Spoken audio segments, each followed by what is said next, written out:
And joining us now to talk more about this is our political analyst, New York Post state editor, Fred Dicker from Albany. And Fred, we'll start with a little harmony here. I understand Dean Skelos and Sheldon Silver have sort of made nice today, and that at one point Skelos threw his arm, or I read, around Silver and said, "How much I love Shelley."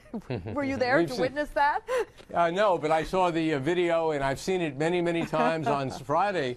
You know, Dean Skelos had walked out of the meeting. Firstly, let me just say this is a classic situation at the end of a legislative year or the legislative fiscal year, the state's fiscal year, when the public is told nothing about what's going on behind closed doors, and they come out, they're either angry at each other or they're friendly, and they still tell us nothing.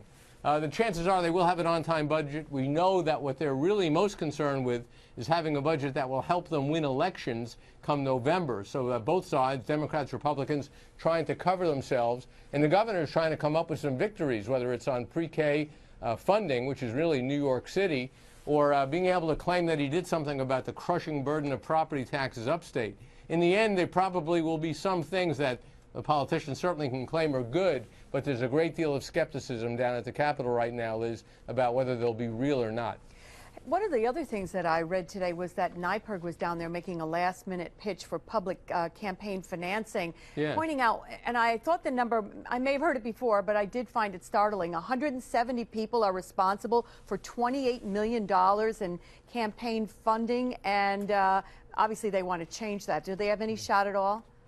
They might have a long shot chance at it, but this has been known for years. This is nothing new. It's not just people, it's organizations giving money too, like the trial lawyers or various unions. You know, down in New York City, and it's true with the state too, about 1% of the people pay 30% or more of the taxes. It's not surprising when you have a lot of wealthy people, as they do in New York City, that they wind up having a disproportionate role in the political process. And just lastly, how important is it for everybody in an election year to get this done? They basically have to have it done by Friday, is that right? So they can print the bills and then allow them to cure for 3 days?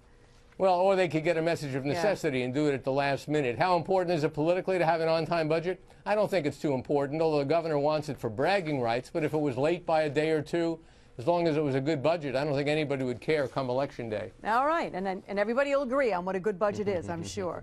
Oh, the politicians will, of course. Otherwise, why would they agree to it? Well, that's right, unless they were worried about re-election. Thank you, Fred.